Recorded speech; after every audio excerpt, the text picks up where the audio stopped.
نحمده ونصلي على رسول الكريم اما بعد فاعوذ بالله من الشيطان الرجيم بسم الله الرحمن الرحيم قل هل يستوي الذين يعلمون والذين لا يعلمون صدق اللہ العظیم.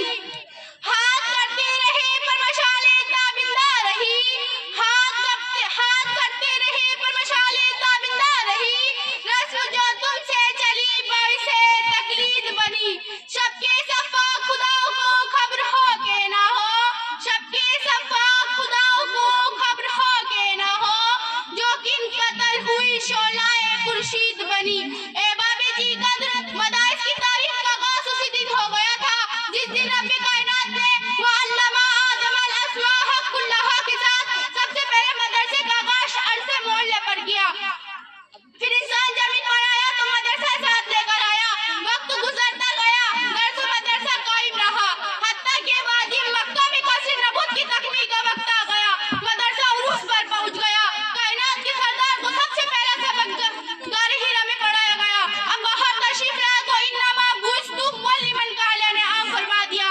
جب وادی اشرف میں پہنچے تو سب سے پہلے ایک دینی ادارے کا صفہ کے نام سے آغاز کیا.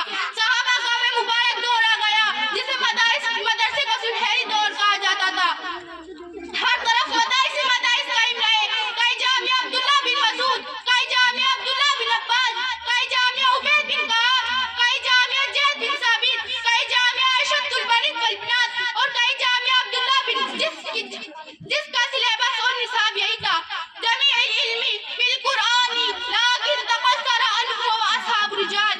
سماعی جی وقار تاریخ کو سنہری اور شاہد ہے. صحابہ کے دور میں ہی مدارس نے ایسے سماجی، سیاسی، معاشی اور مہم تیار کیے اور ایسے طبیب حکمران کاج تیار کیے اور ایسے ورکر کارکن تیار کیے کہ چشمہ فلک نے اسے میدان سجدہ دیکھے تھے، نہ ایسے طبیب حکمران دیکھے تھے، نہ ایسے تاجر و مزدور دیکھے تھے، نہ ایسے سپاہی و جنرل دیکھے تھے کہ جن کی ثقافت کے سامنے دنیا کی تمام ثقافتیں دم توڑ گئی. یہی مدارس کے علماء اور فضلاء تھے جو عہدے کے میدان میں تھے تو اپنی افضاحت دکھائی دی، جب تاریخ کا رخ کیا تو اپنی پھرتی ثابت کی، جب سیاست کے میدان میں گئے تو امتیازات کا جھنڈا گاڑ دیے، دفاعی قوموں کی باری ہے تو قوموں کو سر فرق سے بلند کر دیا، سائنس اور ٹیکنالوجی میدان میں آئے تو زراعت کا ڈھیر لگا دیے، میڈیکل اور شعبے میں قدم رکھا تو سعودیہ سے لاعلاج مرض قابل علاج قرار پائے. سماعی جی شان، میں ان مدارس کی بات کر رہی ہوں جو نہ صرف اس دین اسلام بلکہ ملک و قوموں کی جیت نثار کر دی.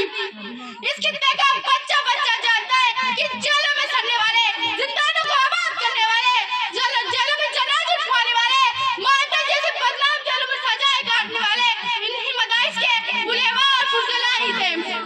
کالا پانی جیسے بدنام جیلوں میں راتیں کاٹنے والے مولانا محمود حسن مدرسے کے فرزند تھے. تم کیوں بھول جاتے ہو کہ انگریز عدالت میں کفن ساز لانے والے مولانا حسین احمد مدنی، تم کیوں بھول جاتے ہو کہ قانونیت کا فتنے کا مقابلہ کرنے والے علماء اور فضلاء ہی تھے. بے اور یوگے کم ہمت جو ظلم و ستم سہ نہ سکے، شمشیر و سنا کے دائرے پر جو بات صداقت کہہ نہ سکے، یہ چشم فلک نے دیکھا ہے جو طاقت میں ہم سے بڑھ کر تھے، تو اس کا جب طوفان اٹھا مد مقابل نہ سکے. السلام علیکم ورحمۃ اللہ وبرکاتہ.